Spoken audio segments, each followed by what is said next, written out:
Hello Stockian, मैं Mohit Pathak, founder of Stockia and thank you for this video. और अगर आप इस वीडियो के माध्यम से मेरे चैनल से पहली बार जुड़े हैं तो चैनल को जरूर सब्सक्राइब कर लीजिएगा। बेल आइकन को भी दबा दीजिए ताकि नई वीडियो की नोटिफिकेशन आपको हमेशा मिलती रहे। मैं आपके लिए वीकली बेसिस पे वीकली एनालिसिस करता हूं, जिसमें हम लोग प्लानिंग करते हैं कि अगले पूरे वीक में मार्केट का व्यू कैसा रह सकता है और कहाँ पे हमें बाइंग, कहाँ पे सेलिंग करनी चाहिए, पूरे सेक्टर में से किस सेक्टर में हमें फोकस करना चाहिए और क्या मार्केट का एक ओवरव्यू रह सकता है।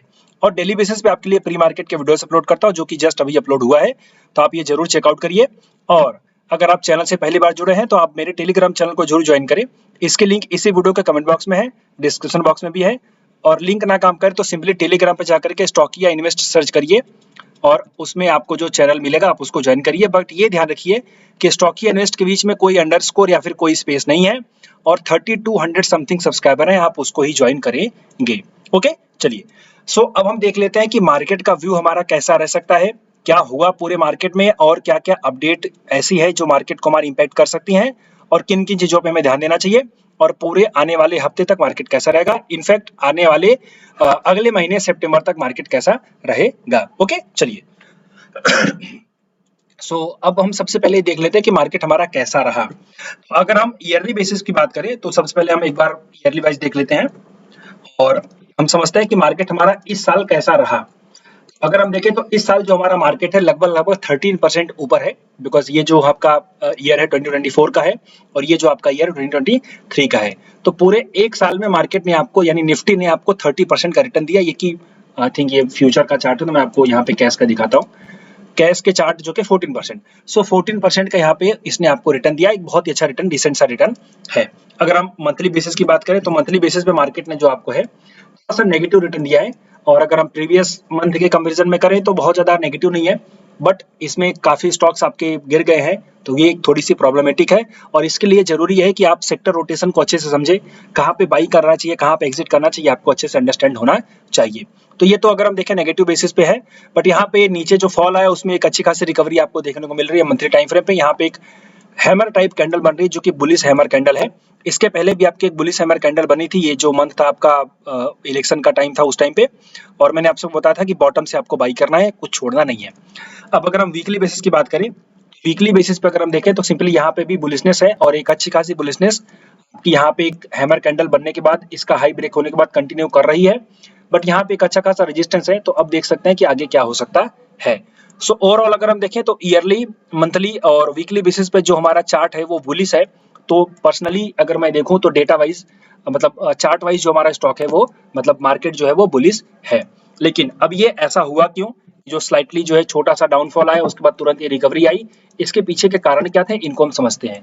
तो कारण ये था कि जो जापान का येन कैरी ट्रेड का प्रॉब्लम था, उसकी वजह से मार्केट गिरा।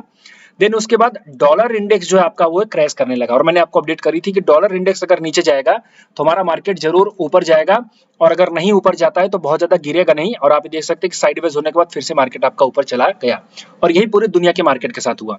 ओके, तो चूंकि डॉलर का, जब डॉलर नीचे जाता है तो वहां पे बेसिकली जो मनी का फ्लो है वो इक्विटी की तरफ चला जाता है, क्योंकि वहां पे इक्विटी में ज्यादा रिटर्न्स बनते हैं, और यही होता है मार्केट में। आप सबको अच्छे से अंडरस्टैंड कर लेना चाहिए। और ये जो नए हैं उनको बता दूं, ये जानकारी आप ले सकते हो मेरे चैनल पे। आप जुड़े हो तो आप अगर सिर्फ चैनल पे जाकर के ग्लोबल सर्च करोगे तो ग्लोबल में यहाँ पे आपको एक वीडियो मिल जाएगा जिसमें आपको ग्लोबल सेंटीमेंट क्या होता है, कौन कौन सी चीजें हैं जो मार्केट को इम्पैक्ट करती हैं। आप ये वाला वीडियो देखेंगे तो आपको पूरा अच्छे से पता चल जाएगा। ओके, चलिए। तो ये तो हो गई मार्केट की बात कि मार्केट हमारा जो है वो इस वजह से नीचे और इस वजह से ऊपर गया। बट आगे चल के देखिए तो क्या हो सकता है। तो आगे अगर हम देखें तो हमारे पास जो अभी फिलहाल मैं एक बार ओवरऑल वर्ल्ड लेवल पे एनालिसिस कर लेता हूँ ताकि आपके लिए वो चीज अच्छी रहे। अगर हम डाउ जोन्स की बात करें तो डाउ जोन्स आपका मार्केट जो है बेसिकली ऊपर है, वो भी गिरा था, ये भी ऊपर चला गया। वी शेप रिकवरी इसमें देखने को मिली है, और इसका जो स्ट्रक्चर है वो हायर हाई का स्ट्रक्चर है। तो मुझे लगता है कि यहाँ पे भी एक फर्दर बुलिशनेस आपको देखने को मिल सकती है और ज्यादा, और मुझे लगता है थोड़ा सा ये प्रॉब्लम क्रिएट कर रहा है। ओके, तो यहाँ पे अगर हम देखें तो हाई स्ट्रक्चर इसका बना हुआ है। तो हाई स्ट्रक्चर जो होता है हमेशा बुलिशनेस की तरफ ही इशारा करता है, और आप इसमें और ज्यादा बुलिशनेस के लिए सोच सकते हैं। तो चूंकि अमेरिका का मार्केट अगर बुलिश रहेगा तो हमारे मार्केट में भी बुलिशनेस आपको देखने को मिल सकती है। और अगर नेस्डैक की बात करें तो नेस्डैक में भी सेम स्ट्रक्चर है। हालांकि नेस्डैक थोड़ा सा अंडर परफॉर्म कर रहा है, बट जो है कि इसके अपने इश्यूज है, और ये ज्यादातर टेक स्टॉक से डिराइव होता है। बट अगर हम ओवरऑल देखें तो हमारा जो मार्केट है डाउ जोन्स वो बुलिश है, तो वहाँ पे भी आपको बुलिशनेस देखने को मिल सकती है। अब गिरने का कारण ये था, मतलब मार्केट का बेसिकली मतलब संभलने का कारण क्या था उसको देख लेते हैं। सो आप अगर हम इसको देखें जो डॉलर इंडेक्स है, ये डॉलर इंडेक्स अभी 100 पे चल रहा है और ये 107 पे था, फिर इसके बाद 6-7 से फिर आपका नीचे जाकर के क्रैश आया। इसका जो ओवरऑल व्यू बना था यहाँ से वो बुलिशनेस का बना था, बट एक रेजिस्टेंस था, ये मैंने आपको बताया था कि अगर रेजिस्टेंस के ऊपर चला जाएगा तो फिर आपके मार्केट के लिए खतरा हो जाएगा, लेकिन अगर ये नीचे चला गया तो आपके मार्केट के लिए एक अच्छा खासा गुड न्यूज रहेगा। मतलब कि मार्केट अगर नहीं भी बहुत ज्यादा बढ़ेगा तो गिरेगा नहीं, ये बात अच्छे से अंडरस्टैंड कर लीजिए। और वही हुआ, एक अच्छा खासा यहाँ पे एक लोअर लो बनाने के बाद इसका सपोर्ट ब्रेक हुआ, सपोर्ट ब्रेक होने के बाद इसमें फ्री फॉल देखने को मिला और इसका जो बेनिफिट है वो आपको मार्केट में देखने को मिला। मार्केट ने आपका जो है कि एक बुलिशनेस दिखाई, जो कि जापान के मार्केट के बेसिकली जापान के क्रैश नहीं कह सकते, मतलब एक करेक्शन था, करेक्शन के बाद आया। सो ओवरऑल मार्केट आपका जो है कि अभी देखा जाए तो अभी भी यहाँ पे कुछ दिक्कत नहीं है, बट यहाँ पे मुझे एक प्रॉब्लम दिखाई दे रही है आगे के लिए, जो कि ये है कि यहाँ पे आपका जो डॉलर इंडेक्स है, यहाँ पे एक अच्छा खासा डिमांड दिखाई दे रहा है, यहाँ पे एक अच्छा खासा सपोर्ट दिखाई दे रहा है। अगर यहाँ पे आकर के ये रिवर्स होता है तो फिर हमारा मार्केट फिर से बेरिशनेस की तरफ चला जाएगा।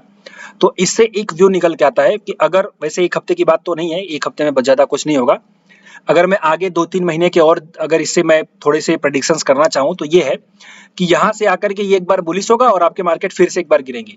तो आप बहुत ज्यादा बुलिशनेस नहीं सोच सकते मार्केट में, समझ गए? ओवरऑल मार्केट में आप बहुत ज्यादा बुलिशनेस नहीं सोच सकते, इसको नोट कर लो। और चूंकि हमारा जो निफ्टी है वो इनहेरिटेंट बुलिशनेस में है, तो हम बहुत ज्यादा बेयरिशनेस भी नहीं सोच सकते, ये भी हमारे लिए एक पॉजिटिव वाली बात है। ओके, और अगर हम यूएस के 10 ईयर बॉन्ड यील्ड की बात करें तो बॉन्ड यील्ड भी आपका अच्छा खासा गिरा है और ये जस्ट इसी वजह से हुआ। और जब ये बॉन्ड यील्ड और जो डॉलर इंडेक्स है ये दोनों गिरते हैं तो ये दोनों ही इक्विटी के लिए पॉजिटिव न्यूज होती है और आपका इक्विटी में मनी फ्लो होता है, जिसकी वजह से आपके मार्केट्स जाते हैं ऊपर। तो यहाँ पे भी ठीक वही चीज है और ये मुझे लगता है कि थोड़ा सा एक बेरिश फ्लैग एंड पोल बना है, इसको फिर से ये ब्रेक डाउन करके फिर से नीचे आएगा तो फिर हम फर्दर आगे देखेंगे। अभी फिलहाल यहाँ से जो दिखाई दे रहा है वो बुलिशनेस की तरफ ही इशारा कर रहा है, तो मार्केट को लेकर के बहुत ज्यादा बेरिशनेस नहीं दिखाई दे रही है अभी हाल फिलहाल में अगर हम देखें तो। और अगर हम इसके बाद क्रूड ऑयल की बात करें जो कि हमारे इंपोर्ट एक्सपोर्ट को इंपैक्ट करता है और हमारे यहाँ का जो फिस्कल डेफिसिट है उसको इंपैक्ट करता है, तो क्रूड ऑयल जो है आपका एक अच्छे खासे सपोर्ट पे है, बट इसमें जो इनहेरिटेंट न्यूज है वो फिर से इसको फर्दर नीचे लेके चली जाएंगी। थोड़ा सा इसमें शॉर्ट टर्म एक तरीके से बाउंस आ सकता है, बट वो फिर से इसको नीचे लेके जाएंगी, तो यहाँ पे भी अभी खासा दिक्कत नहीं है। और इसके साथ साथ अगर हम गोल्ड की बात करें तो गोल्ड मैंने आप सबको बताया था, मैसेज भी किया था मैंने टेलीग्राम पे कि गोल्ड खरीद लो, गोल्ड यहीं पे था और मैंने आप सबको बताया था कि गोल्ड खरीद सकते हो बिकॉज गोल्ड ज्यादा गिरने वाला नहीं है, फिर से ऊपर चला जाएगा। तो आप ये देख सकते हैं कि अच्छा खासा यहाँ पे आपको बुलिशनेस देखने को मिली। ये फिर से बुलिशनेस अभी होगा लेकिन थोड़ा सा करेक्ट होगा, फिर इसके बाद ऊपर जाएगा क्योंकि इसमें इनहेरिटेंट बुलिशनेस रहती है। तो ये मार्केट का जो व्यू था ये बेसिकली था कि क्यों मार्केट में हमारा बेसिकली बहुत ज्यादा गिरा नहीं और ऊपर ही चला गया। अब आगे देखें तो इसी से भी इशारा मिल रहा है कि बहुत ज्यादा बेरिशनेस नहीं दिखाई दे रही है, फिलहाल शॉर्ट टर्म में हमें बुलिशनेस दिखाई दे रही है। ओके, और डॉलर इंडेक्स अगर रिवर्स हो गया तो फिर से हम यहाँ पे बेरिशनेस देखने की बात कर सकते हैं, लेकिन ये निफ्टी के लिए है, ये पूरे मार्केट के लिए है। अगर हम पर्टिकुलर स्टॉक वाइज बात करें तो बहुत से ऐसे स्टॉक है जहां पे अच्छी खासी बुलिशनेस आपको देखने को मिल सकती है, तो आपको स्टॉक और सेक्टर पे फोकस करना चाहिए। अब सेक्टर पे फोकस करना चाहिए तो कैसे करेंगे उसके लिए मैं आपको बता देता हूं, देन उसके बाद मैं आकर के आपको अपना वीकली सपोर्ट रेजिस्टेंस जो देता हूं निफ्टी में उसका लेवल आपको दे देता हूं। ओके, एक काम करते हैं मैं दे ही देता हूं, तो कुछ लोगों को यहाँ से अगर वीडियो बंद करके भागने का इरादा होगा तो भाग जाएंगे, वैसे भी आप लोग ज्यादा देखते नहीं हो, बट अगर मैं आपको सपोर्ट और रेजिस्टेंस का लेवल दूं जो कि मेरा वीकली बेसिस पे होता है आप सबके लिए देता हूं। फिलहाल चूंकि 50,000 पे 25,000 पे बहुत अच्छा रेजिस्टेंस है, तो मैं इसी को जो है कि आपका रेजिस्टेंस मान करके चलूंगा। तो मेरे लिए रेजिस्टेंस ये रहा, ये छोटा सा लेवल है 25,070 से लेकर 25,140 तक हमारे पास जो है वो एक मतलब 25,140 तक हमारे पास रेजिस्टेंस है। इसके ऊपर मुझे जाने की उम्मीद नहीं दिखाई देती निफ्टी की फिलहाल, और अगर थोड़ा सा जाएगा भी तो फिर से नीचे आ जाएगा, बहुत ज्यादा वन साइड इसमें मूव नहीं देखने को मिलेगा, ये भी याद रखिए। और अगर मैं आपको सपोर्ट बताऊं जो मेरा वीकली सपोर्ट है, तो वीकली सपोर्ट ये तो क्लियर कट है, इसमें तो आप सभी देख सकते हो, इसमें कोई दो राय नहीं है। हमारा वीकली सपोर्ट है बेसिकली यहाँ पे रेजिस्टेंस सपोर्ट ब्रेक डाउन हो गया, फिर यहाँ पे रेजिस्टेंस बना, फिर इसके बाद यहाँ पे रेजिस्टेंस हो गया, तो यही एरिया आपका सपोर्ट का काम करेगा, इसलिए मैं इसी को सपोर्ट मार रहा हूँ। सो 24,550 का सपोर्ट है। अब ये सपोर्ट रेजिस्टेंस मैं क्यों देता हूँ, इसका भी आपको लॉजिक बता दूं। तो देखो, अगर यहाँ पे आए तो आपको उस समय पे जो भी अच्छे स्टॉक्स है वहां पे पोजीशन बनानी चाहिए, इसलिए देता हूँ। तो आप अपने स्टॉक्स देख लो ताकि आपको मार्केट का डायरेक्शन क्लियर रहे। फिर से मार्केट ऊपर हो जाएगा तो आपको वहां पे स्टॉक्स में अच्छी खासी बुलिशनेस देखने को मिल सकती है, जो भी आपने स्टॉक सिलेक्ट किए होंगे, या फिर पर्टिकुलर किसी सेक्टर में आप पैसा इन्वेस्ट कर सकते हो। तो जब मार्केट का सपोर्ट रहता है तो आपके जो जो स्टॉक्स हैं वो भी अच्छा काम करते हैं, ये आप सबको पता होगा। तो ये मैंने सपोर्ट रेजिस्टेंस बता दिया। ये इसके नीचे मार्केट जाने की उम्मीद नहीं है अगले वीक में, जो कि हमारा जो कि खत्म होगा लेट से यहाँ पे 24 आई थिंक 30 मतलब लास्ट है बेसिकली, हम यहाँ पे कह सकते हैं 30 अगस्त। तो 30 अगस्त तक इसके ऊपर और इसके नीचे निफ्टी मुझे जाता हुआ नहीं दिखाई देता, इसी के अंदर मार्केट रहेगा। यहाँ पे आने पे बाइंग करना है, वहां पे आने पे थोड़ा सा प्रॉफिट बुकिंग करनी है स्टॉक्स में जो कि आप शॉर्ट टर्म के लिए पोजीशंस बनाते हो उसमें। तो ये हो गई प्लानिंग। अब अगर कोई वीडियो छोड़ करके भागना चाहे तो भाग सकता है, लेकिन जिसको अच्छा खासा नॉलेज चाहिए तो वो बना रहे, और जो बना हुआ है उसके लिए आपको थैंक यू। अब हम देखते हैं कि कहाँ पे और किस सेक्टर में हम फोकस कर सकते हैं, बिकॉज आपने देखा कि मार्केट बहुत ज्यादा ऊपर नीचे दिख रहा है, तो आपको अगर सेक्टर वाइज काम करेंगे तो आपको बहुत अच्छी रैली देखने को मिल सकती है। और मैं आपसे हमेशा कहता हूं कि सेक्टर वाइज एनालिसिस के लिए आप टेलीग्राम चैनल को अपडेट करके रखें, तो मैं उसमें बताता हूं कि कहाँ पे आपको फोकस करना चाहिए किस स्टॉक में, और साथ ही साथ मैं वीडियो आपको बना के देता हूं। जैसे कि वेस्ट मैनेजमेंट के ऊपर मैंने आपको वीडियो बना के दिया था, अगर आप देखेंगे तो वेस्ट मैनेजमेंट के जितने भी स्टॉक यहाँ पे सजेस्ट किए हैं सब में बहुत अच्छा सॉलिड रिटर्न आपको देखने को मिला है। और अगर मैं जो आपके लिए मैंने पोर्टफोलियो बनाए थे उसकी बात करूं, सो पोर्टफोलियो अगर हम देखें तो यहाँ पे जो वेस्ट मैनेजमेंट का पोर्टफोलियो है जो कि कचरा सेठ के नाम से जाना जाता है, आप सबको पता होगा। तो कचरा सेठ ने ओवरऑल अगर मैं देखूं तो जब से मैंने इसको बनाया हुआ है यहाँ पे 62% का रिटर्न दिया हुआ है, जबकि मार्केट आपका कैसा वॉलेटाइल है आप देख सकते हो। सो कचरा सेठ जो कि आपके लिए मैंने असेस करी थी वेस्ट मैनेजमेंट बिजनेस के लिए, आपको पोर्टफोलियो बना के दिया था 14 जुलाई की, आप बात कर सकते हो वहां से। ये जो है 62% का रिटर्न यहाँ पे मिला है। अगर हम स्टॉक्स की बात करें तो स्टॉक्स अगर हम देखें तो ओवरऑल स्टॉक्स की अगर हम देखें यहाँ पे पोजीशन, सो पॉन्डियाक्साइड पीसीबीएल सॉरी पीओसीएल बहुत अच्छा रिटर्न देके जा रहा है। अगर ओवरऑल की बात करें तो ओवरऑल हमारे पास ये रहा 189% का रिटर्न है, 99% का रिटर्न, 94, 65 से, अरे भाई क्या चाहिए आपको, मतलब इतना सॉलिड रिटर्न आपको मिल रहा है। और ये सब मैंने आपके लिए बना करके एनालिसिस कर करके आपको दिया था। अगर इसमें भी आपने पैसा लगाया होगा तो भी आपको बहुत अच्छे रिटर्न देखने को मिल रहे होंगे, ये मेरी आपको गारंटी है। यहाँ पे एक नेगेटिव रिटर्न देखने को मिला है एमएसटीसी में, बट ओवरऑल चूंकि चीजें अच्छी है तो इसका एक ज्यादा का इम्पैक्ट नहीं होता, ओवरऑल आपका पोर्टफोलियो ऊपर है। सो ये ऐसे ही बेनिफिट्स आपको मिलते हैं। और जो आप नए हो तो आप जरूर याद रखिए कि आपको हमेशा चैनल पे आइए, तो आप वीकली एनालिसिस या फिर कोई सेक्टर की एनालिसिस की अपडेट है आप उसको जरूर देखें। इसके लिए आप बेल आइकन दबा के रखेंगे तो ज्यादा अच्छा रहेगा।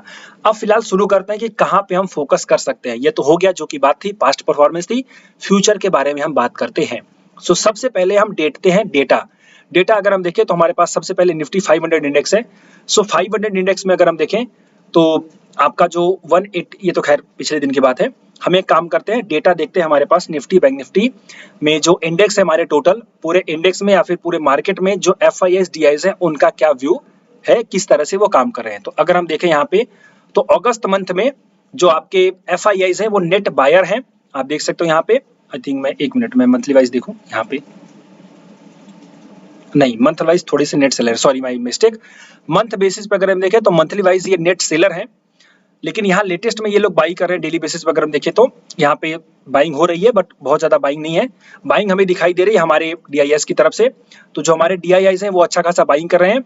डीआईएस मतलब कि आप लोग बाइंग कर रहे हो और आप ही लोग मार्केट को सपोर्ट कर रहे हो। ओके, सो यहाँ से जो दिखाई देता है जो भी सेलिंग आपको हमारे एफआईआईज यानी गोरो की तरफ से दिखाई दे रही है उसको पूरा पूरा एब्जॉर्ब किया जा रहा है, बल्कि उससे ज्यादा ही एब्जॉर्ब किया जा रहा है। तो मार्केट में हमारे पास सपोर्ट है। अगर हम डेरिवेटिव्स डेटा की बात करें, सो डेरिवेटिव्स हमारे पास जो डेटा है इंडेक्स का, वहां पे सेलिंग हो रही थी बट यहाँ पे बाइंग हो रही है थोड़ी सी, बिकॉज मार्केट आपका रिवर्स हो रहा है। ऑप्शंस की अगर डेटा की बात करें तो ऑप्शंस में जो है आपकी ये तो खैर ट्रेडिंग की पोजीशन होती है तो इसमें हमें ज्यादा ध्यान नहीं देना चाहिए। अब हम यहाँ पे एक बार बात करते लेते हैं ओवरऑल सपोर्ट रेजिस्टेंस की। तो ओवरऑल सपोर्ट रेजिस्टेंस हमें ऑप्शन चेन से देखने को मिल सकता है। सो हमारे पास ये क्यूमुलेटिव ऑप्शन चेन है, 1.27 का पीसीआर है जो कि बुलिश माना जाता है, तो इसलिए मैं आपको मार्केट थोड़ा सा बुलिश बता रहा हूं। और ये ट्रेडिंग की पोजीशन होती है, कभी भी चेंज हो सकती है, बट थोड़ा सा यहाँ पे आइडिया जरूर मिल जाता है। सपोर्ट की अगर हम बात करें तो 24,500 जो कि मैंने आपको दिया एग्जैक्ट, और 25,000 जो कि रेजिस्टेंस है आप सबको पता है। अब यहाँ पे आपको ध्यान देना है कि ये आपका सपोर्ट का काम करेगा, ये आपका रेजिस्टेंस का काम करेगा, ये बात हो गई। तो और अगर हम फ्यूचर्स की बात करें, सो फ्यूचर्स में देखें तो यहाँ पे आपकी जो प्राइस है वो बढ़ रही है, जो कि 24,770 से लेकर के 823, तो प्राइस में इंक्रीज है, और जो आपका ओपन इंटरेस्ट है वहां पे भी इंक्रीज है। तो यहाँ पे बाइंग की पोजीशंस क्रिएट की गई हैं, यानी कि लॉन्ग पोजीशन क्रिएट करी गई हैं निफ्टी के इंडेक्स में। ये चीज आप अच्छे से अंडरस्टैंड कर लीजिए, और ये एक तरीके से बुलिशनेस का इशारा करती है। तो हमारे पास जो ऑप्शन चेन है वहां पे अच्छा खासा सपोर्ट दिखाई दे रहा है, नजदीक में ही, रेजिस्टेंस भी नजदीक में ही है, बट ओवरऑल जो पीसीआर है वो बुलिश है, और हमारे पास जो फ्यूचर्स की पोजीशन है वो बुलिश है, यानी कि फ्यूचर्स में लॉन्ग बिल्टअप हो रहा है, और ऑप्शन चेन में आपका पीसीआर जो 1.27 के ऊपर है, जो कि बुलिश माना जाता है। तो ये दोनों ही जो फ्यूचर्स के डेटा है, यानी डेरिवेटिव्स के डेटा है निफ्टी इंडेक्स के लिए, वो बुलिश है। तो यहाँ पे हम अपना जो बायस बनाएंगे वो बुलिशनेस का बनाएंगे। अब हम बात करते हैं पूरे सेक्टर की, तो कहां पे फोकस कर सकते हैं। सो सेक्टर पे जाने के पहले हम सबसे पहले ये देख लेते हैं कि एफआईआईज डीआईज ने कहां पे पैसा डाला हुआ है, तो वो हमें ज्यादा अच्छा अंडरस्टैंडिंग देगा।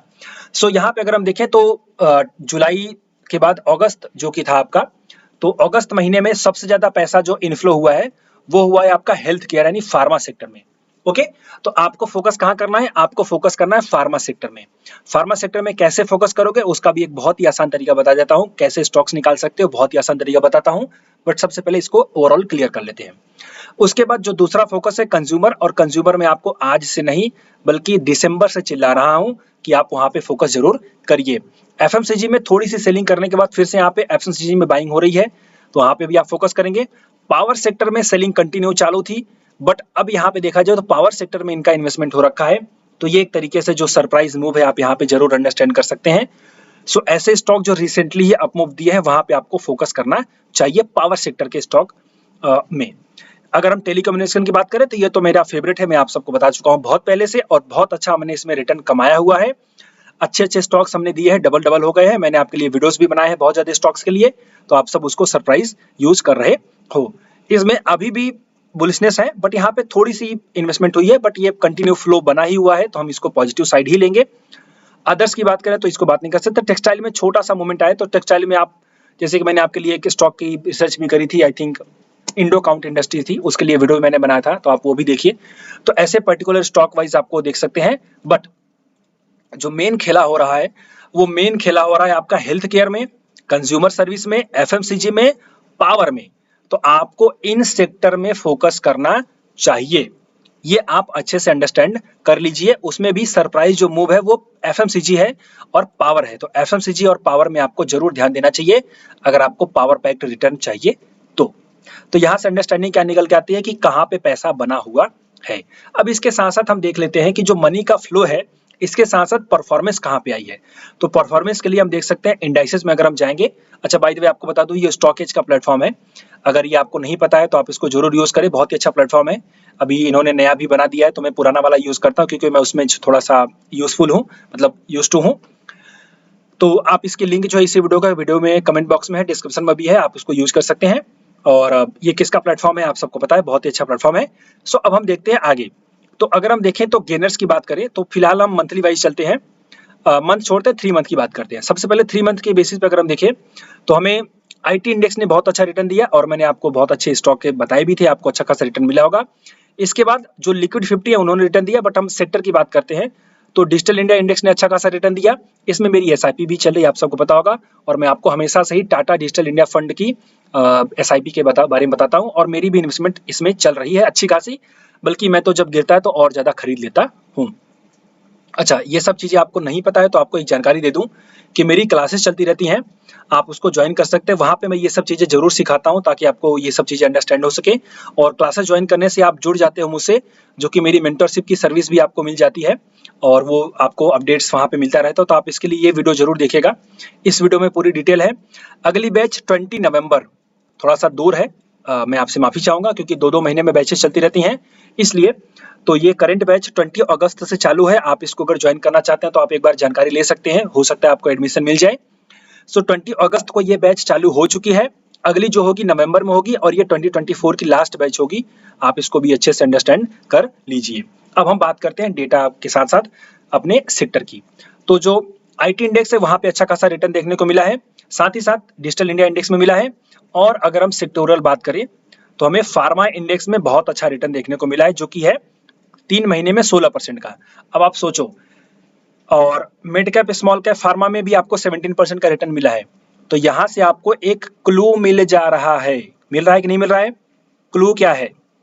अभी अभी आपने देखा कि हेल्थ केयर सेक्टर में पैसा डाला हुआ है गोरों ने, यानी एफआईआईज ने, यानी बड़े आदमियों ने। और आपको दिख रहा है कि जो मिड कैप सेक्टर है, मतलब मिड स्मॉल हेल्थ केयर है, जो मिड कैप और स्मॉल कैप का इंडेक्स है, वहां पे आपको ज्यादा रिटर्न देखने को मिला जो मेन इंडेक्स है उसके मुकाबले पिछले 3 महीने में। तो आपको अगर हेल्थ केयर में फोकस करना है तो कहां पे फोकस करना है? हेल्थ केयर में अगर फोकस करना है तो मिड कैप स्मॉल कैप के हेल्थ केयर स्टॉक, मतलब हेल्थ केयर के मिड कैप स्मॉल कैप में आपको फोकस करना चाहिए। बहुत ही बेसिक चीज है। कंज्यूमर ड्यूरेबल्स तो कंज्यूमर सेक्टर में आ ही जाएंगे। और हेल्थ केयर इंडेक्स अगर हम देखें तो इसने भी अच्छा खासा रिटर्न दिया, जो कि आपको क्लियर कट दिखाई दे रहा है। एफएमसीजी ने भी आपको 13% का रिटर्न दिया है पिछले 3 महीने में। तो ये तो हो गई 3 महीने की बात। अब 3 महीने क्यों देखना होता है? क्योंकि 3 महीने से थोड़ा ज्यादा अच्छा अंडरस्टैंडिंग होती है, आप ये भी याद रखिए। इसके बाद अगर हम 1 मंथ की बात करें तो 1 मंथ में आपको सीधे सीधे फार्मा दिखाई दे रहा है, वही mid cap small cap health care का इंडेक्स, कंज्यूमर ड्यूरेबल्स, और जो अगर हम देखें तो नीचे आपके डिजिटल इंडिया और मीडिया खैर इग्नोर करिए, कंजम्पशन, और यहाँ पे आपके एफएमसीजी के दिखाई दे रहे हैं, जो कि आपको डेटा में भी दिखाई दे रहा है। अब अगर हम वीकली बात करें, क्योंकि यहीं से आपको एग्जैक्ट नंबर मिल जाएगा कि आपको क्या फोकस करना चाहिए। तो वीकली की बात करें तो क्लियर कट यहाँ आपको जो निफ्टी के स्मॉल कैप 50 का इंडेक्स है, इसने अच्छा खासा परफॉर्मेंस दिया है। तो मैंने आपसे बताया था कि आपको स्टॉक के पास अगर पहुंचना है तो कैसे पहुंच सकते हो, ये बहुत ही बेसिक चीज आपको बताने जा रहा हूं, आप इसको अंडरस्टैंड कर लीजिए। और इसी को कहते हैं सेक्टर रोटेशन के एनालिसिस। इससे आपको बहुत अच्छे रिटर्न मिलते हैं। मार्केट जब थोड़ा सा नेगेटिव होता है तो भी आपके जो परफॉर्मेंस है वो बनी रहती है, इसलिए आप इसको जरूर अंडरस्टैंड कर लीजिए। अब क्या करना है? सिंपली आपको पता है कि ये स्मॉल कैप 50 इंडेक्स है, इसने अच्छा खासा रिटर्न दिया है, ओके। और आपने देखा कि हेल्थ केयर सेक्टर में और एफएमसीजी इंडेक्स में पैसा डाला हुआ है किन्होंने? बड़े आदमियों ने। तो आप सीधे सीधे इस पे क्लिक करो और स्टॉक्स के लिस्ट पे चले जाओ और गेनर्स की लिस्ट पे चले जाओ, और ये देखो कि ऐसा कौन सा स्टॉक है जो उस सेक्टर से बिलोंग करता है। वो स्टॉक आप पकड़ लो, उसमें अपनी एनालिसिस करो और अपनी बुलिश पैटर्न के हिसाब से आप ट्रेड करो। बहुत ही बेसिक चीज है यार, मतलब आप समझो। मैं फिर से इसको रिपीट कर रहा हूं।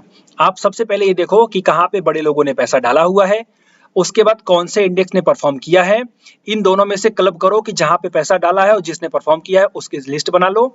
उसकी लिस्ट बनाने के बाद आप ये देखो कि कौन कौन से टाइप के स्टॉक जा रहे हैं, मिड कैप के ऊपर जा रहे हैं, स्मॉल कैप के ऊपर जा रहे हैं, लार्ज कैप के ऊपर जा रहे हैं, और उस इंडेक्स में जाकर के उस पर्टिकुलर सेक्टर वाला स्टॉक पकड़ लो। काम हो गया आपका। बहुत बेसिक तरीका है, ओके। फिर से मैं इसको रिपीट कर देता हूं ताकि आपको अच्छे से अंडरस्टैंडिंग हो जाए, जो लोग नए हैं उनको भी हो जाए सीखने का तरीका। और इसीलिए मैंने कहा था जो भाग गए वो भाग गए, जो बने हैं वो इसका बेनिफिट उठाएंगे, इस नॉलेज का बेनिफिट उठाएंगे। और ये जो नॉलेज है आप सबको पेड मिलता है, जबकि यहाँ पे आपको फ्री मिल रहा है।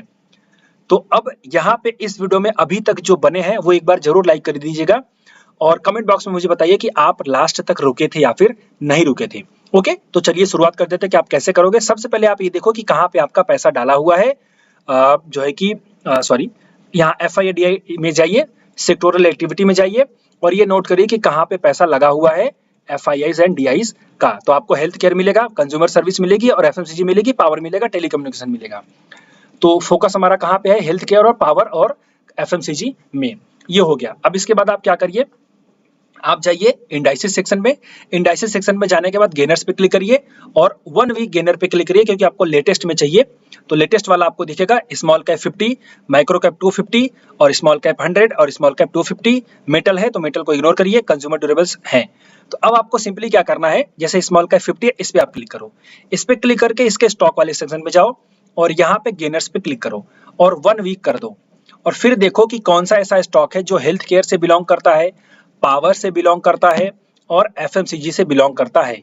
इसके लिए आपको सेक्टर याद रखना पड़ेगा, इसके लिए तो आपको थोड़ी सी मेहनत करनी पड़ेगी। तो अगर हम देखें तो फिलहाल ग्लेनमार्क फार्मास्यूटिकल्स, तो ग्लेनमार्क जो है ये बिलोंग करता है हेल्थ केयर से, आप यहाँ पे फोकस कर सकते हैं। साइंट आपका एक तरीके से प्रॉक्सी हो गया पावर के लिए, तो आप यहाँ पे भी फोकस कर सकते हैं। रेमंड टेक्सटाइल के लिए तो आप इसको इग्नोर करिए। रेडिको खैतान बहुत ही अच्छा स्टॉक है, मैंने आप सबके लिए बनाया है। सेंचुरी टेक्सटाइल के लिए है तो आप यहाँ फोकस कर सकते हैं। CESC यहाँ पे आप फोकस कर सकते हैं, ये आपका PSU का स्टॉक है। और अगर हम देखें तो कैस्ट्रॉल भी एनर्जी के लिए है, बट यहाँ पे दिख नहीं रहा है। नारायण ह्रुदयालय एनएच जिसको हम बोलते हैं, ये आपका हेल्थ केयर से बिलोंग करता है, तो आप यहाँ पे एक बार फोकस कर सकते हैं। तेजस नेटवर्क आपका टेलीकॉम के लिए है, आप यहाँ पे फोकस कर सकते हैं। और इसके बाद नेटको फार्मा, ये बहुत ही अच्छे तरीके से आपको अंडरस्टैंड हो जाना चाहिए कि नेटको फार्मा बहुत ही सॉलिड स्टॉक है, और ऐसे स्टॉक में अगर आप इन्वेस्टमेंट नहीं करते हो तो बेसिकली आप कुछ गलत ही कर रहे हो। तो 3-4 स्टॉक मिल गए ना, नेटको फार्मा, एनएच, नारायण ह्रुदयालय और आपका जो है कि ग्लेनमार्क। अब इन स्टॉक्स पे आप फोकस करो, अपनी अपॉर्चुनिटी देखो। अब उसमें दुनिया भर के आप पैटर्न आपको देखते रहते हो, पैटर्न आपको पता है, बुलिश जो है आपका पैटर्न होते हैं काफी, जो कि आपका डबल बॉटम हो सकता है, आपका इनवर्स हेड एंड शोल्डर हो सकता है, आपका फ्लैग एंड पोल हो सकता है। तो ये जो पैटर्न है, इन सब पैटर्न को देखने का प्रयास करो, और ऐसे पैटर्न आप अगर इन स्टॉक्स में देखोगे तो आपका सक्सेस रेट काफी ज्यादा बढ़ जाएगा। और यही तरीका होता है कि सेक्टर के साथ कैसे काम करना होता है। और ये सब चीजें बहुत अच्छे से समझनी है तो मेरी क्लासेस ज्वाइन कर सकते हैं, जिसका मैंने आपको बता दिया कि आप ये वीडियो देखेंगे होम पेज पे तो आपको पूरी डिटेल मिल जाएगी। ओके, इसके बाद अगर हम और थोड़ा सा ज्यादा आगे बढ़ें तो हम बात कर सकते हैं अपने स्मॉल कैप 100 स्टॉक्स की। फिर से वही करेंगे, इसमें हम पावर सेक्टर की बात करते हैं थोड़ा सा, कि पावर का स्टॉक कौन सा है, बिकॉज हमने फार्मा का फोकस कर लिया वहां पे।